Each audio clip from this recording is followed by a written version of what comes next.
नमस्कार, आप देख रहे हैं न्यूज वॉच इंडिया और मैं हूं आपके साथ विजय चौधरी। इस वक्त मौजूद हूं बिहार के पटना में आज कांग्रेस कार्यालय में हम मौजूद हैं। यहाँ पे तमाम कांग्रेस कार्यकर्ता यहाँ पे हैं। आज चूंकि जो कल अहम बैठक है और उसके लेकर जो आज क्या कुछ तैयारी है और साथ में ही जो आज ये जो घेराव करने जा रहे हैं सीएम ऑफिस का, मैम चूंकि बिहार चुनाव नजदीक है, ऐसे में आप सबकी क्या कुछ रणनीति है और आज चूंकि सीएम का आवास का जो आप सब घेराव करने जा रहे हैं तो क्या कुछ जो है आने वाले जो आगामी चुनाव है उसके लिए क्या कुछ फर्क पड़ेगा? चुनाव पे फर्क पड़ेगा, जरूर पड़ेगा। ये सिर्फ मुद्दा चुनाव का नहीं है, ये मुद्दा है जनता के अधिकारों के जो ये छीना जा रहा है। हम लोग उसके साथ खड़े हैं, जनता के साथ खड़े हैं। और ये जो सरकार पुरजोर तरीके से निरंकुशता दिखा रही है उसका हम लोग विरोध कर रहे हैं। और चुनाव में इसका रिजल्ट ये आएगा कि जनता जान चुकी है और सरकार को भी अपनी आंखें खोलनी पड़ेंगी। ये देखना पड़ेगा कि जो ये निरंकुशता दिखा रहे हैं जनता के ऊपर, जो इनके अधिकारों का हनन कर रहे हैं, जनता पुरजोर तरीके से जागरूक है। और ये इस चुनाव में ही उनकी इस लोकतांत्रिक प्रक्रिया के हनन का जो इन्होंने प्रक्रिया अपनाई है, इस चुनाव में वो जनता उनको उस रूप में रिजल्ट के रूप में दिखाएगी। क्योंकि जिस तरीके से अभी राहुल गांधी जी की वोटर यात्रा थी उनके कार्यक्रम में जो है प्रधानमंत्री की माताजी को अभद्र टिप्पणी की तो उसके लेकर भी जो बड़ा हंगामा देखा गया। आप जानते हैं इनका पुराना तरीका है, जब चुनाव आता है तो इन्हें कुछ ना कुछ करना होता है।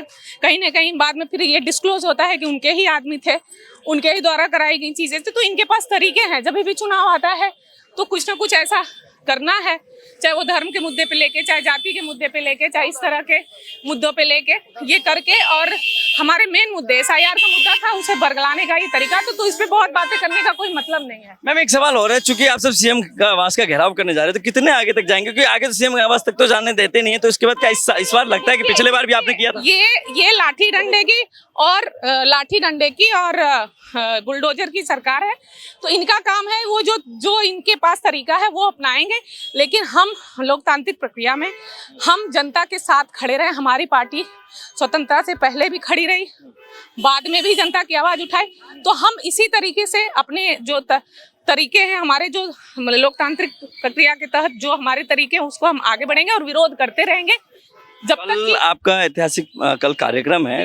कितने बड़े नेता मंच पे पहुंचेंगे और क्या कुछ कार्यक्रम की व्यवस्था रखी गई? कार्यक्रम की व्यवस्था अच्छी है, तैयारियां पूरी तरह से हैं और हमारे शीर्ष नेतृत्व यहाँ आ रहे हैं। ये ऐतिहासिक है और आप समझ सकते हैं कि ऐतिहासिक क्यों कहा जा रहा है। आज ये बिहार सिर्फ ये बिहार का मुद्दा नहीं रह गया, ये पूरे देश का मुद्दा रह गया। आज सिर्फ ये बिहार नहीं रह गया, ये हमारा पूरा देश बन चुका है। सीटों पे सर कांग्रेस चुनाव लड़ेगी? कितनी सीटों पे?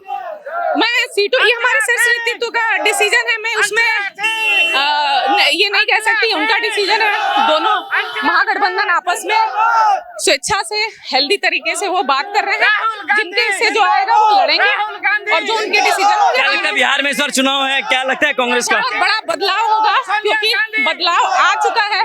आप जनता को देख सकते हैं, चाहे वो किसान हो, चाहे मजदूर हो, चाहे नौजवान हो, चाहे महिला हो, चाहे बेरोजगार हो, हर वर्ग सड़कों पे है, हर वर्ग अपना मांग कर रहा है। तो बदलाव आ चुका है और इसका रिजल्ट इस चुनाव में दिखेगा। तो आपने देखा कांग्रेस कार्यकर्ता की अहम कल बैठक है। चूंकि आज सीएम के आवास का जो है घेराव करेंगे, घेराव करने के लिए तमाम कार्यकर्ता, मेरे पीछे आपको दिखा दूं, साफ तौर पे ये तस्वीर है, तमाम कार्यकर्ता पहुंचेंगे घेराव करने के लिए। इसके बाद ये देखना ये है तो आगामी चुनाव नजदीक है, ऐसे में जो है कांग्रेस के कार्यकर्ता सीएम के आवास का आज घेराव करेंगे।